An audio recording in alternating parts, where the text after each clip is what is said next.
ನಮಸ್ಕಾರ. ನಾನು ನಾಗರಾಜ್ ಸಿದ್ದರ್ ಶೆಟ್ ಅಂತ ಈಗಾಗಲೇ ಉತ್ತರ ಕನ್ನಡ ಜಿಲ್ಲೆಯ ಕುಮಟಾ ತಾಲೂಕಿನಿಂದ ಮಾತಾಡ್ತಿರೋದು. ಈಗಾಗಲೇ ನಾನು ದ್ರೌಪದಿಯ ಬಗ್ಗೆ ಒಂದು ಸಂಕ್ಷಿಪ್ತವಾದ ವಿವರಣೆಯನ್ನು ಕೊಡೋಕ್ಕೆ ಇಷ್ಟಪಡ್ತೀನಿ. ಯಾಕೆ ಕೇಳಿದರೆ ಈಗಾಗಲೇ ಏನು ರೀಲ್ಸ್ ಮಾಡುವಂಥ ಹೆಣ್ಣುಮಕ್ಕಳಿಗೆ ಇದು ವಿಶೇಷವಾಗಿ ಅನ್ವಯಿಸ್ತದೆ. ಯಾಕಂತ ಕೇಳಿದರೆ ರೀಲ್ಸ್ ಮಾಡುವಂಥ ಹೆಣ್ಣುಮಕ್ಳು ಏನಿರ್ತಾರೆ ಅವರಿಗೆ ಏನು ಜನ ರೆಂಡೆ ಮುಂಡೆ ಮತ್ತು ಬೇವರ್ಸಿ ಇಂಥದ್ದೆಲ್ಲ ಮತ್ತು ಡಗಾರ್ ಗಿಗಾರ್ ಅನ್ನುವಂಥ ಒಂದು ಮೆಸೇಜನ್ನು ಕಮೆಂಟ್ ಮಾಡ್ತಾರಲ್ಲ, ಕಮೆಂಟ್ನಿಂದ ಈಗಾಗಲೇ ದ್ರೌಪದಿಯ ನಿಜವಾದಂತಹ ಒಂದು ಬದುಕಿನ ಪಯಣ ಮತ್ತು ಅದಕ್ಕೆ ಒಂದು ಸೇಡು ಅನ್ನುವಂಥದ್ದು, ಅದು ಒಂದು ಜಡೆಯನ್ನು ಕಟ್ಟಲಿಲ್ಲ. ಯಾಕಂದರೆ ಅದಕ್ಕೆ ಸೂಳೆ ಅನ್ನೋ ಪಟ್ಟ ಕೊಟ್ಟಾವಾಗಲೇ ಅದರ ರಿಯಲ್ ಗೇಮ್ ಶುರು ಆಗಿರೋದು. ಮತ್ತೇನಂದರೆ ವಿಶೇಷವಾಗಿ ಏನು ಹೇಳಬೇಕಂದ್ರೆ ಅದು ಸೂಳೆ ಆಗಿದ್ದರೂ ಕೂಡ 5 ಜನರ ಸಂಗಡ ಮಲಗಿದ್ರೂ ಕೂಡ ಅದು ಸೂಳೆ ಆಗಲಿಲ್ಲ. ಯಾಕಂತ ಕೇಳಿದರೆ ಏನು ನ್ಯಾಯಬದ್ಧವಾದಂಥ ಹೋರಾಟಕ್ಕೆ ಹೆಣ್ಣಿನ ಪಾತ್ರ ಪ್ರಮುಖವಾಗಿರ್ತದೆ. ಮತ್ತೇನಂದರೆ ವಿಶೇಷವಾಗಿ ಅದು ಏನು ಸೂಳೆ ಅನ್ನುವಂಥದ್ದು ಇದೊಂದು ಪಟ್ಟವನ್ನು ಯಾರು ಕಟ್ತಾರೆ ಅವರಿಗೆ ನಾನು ಹೇಳೋಕ್ಕೆ ಇಷ್ಟಪಡ್ತೀನಿ. ಯಾಕಂತ ಕೇಳಿದರೆ 5 ಜನರ ಸಂಗಡ ಪಾಂಡವರ ಸಂಗಡ ಅವರು ಮಲಗಿಕೊಂಡೇ ಅದು ಒಂದು ನ್ಯಾಯಕ್ಕೆ ಒಂದು ಜಯವನ್ನು ಕೊಡಿಸಿರುವಂಥದ್ದು.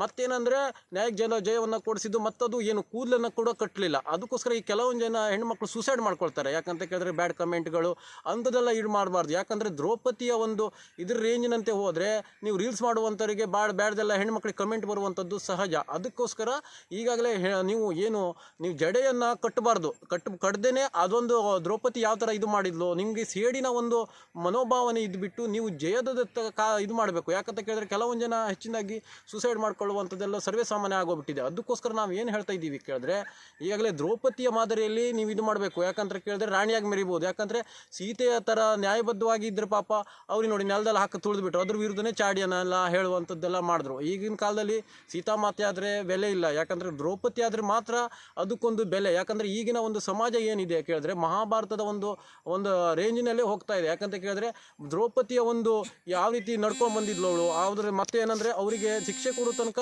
ಅವರು ಕೂದಲನ್ನು ಕಟ್ಟಿರಲಿಲ್ಲ. ಅದಕ್ಕೋಸ್ಕರ ಅದು ಸೂಳೆ ಅನ್ನೋ ಮಟ್ಟಿಗೆ ಸೂಳೆ ಆಗಲಿಲ್ಲ. ಯಾಕಂದರೆ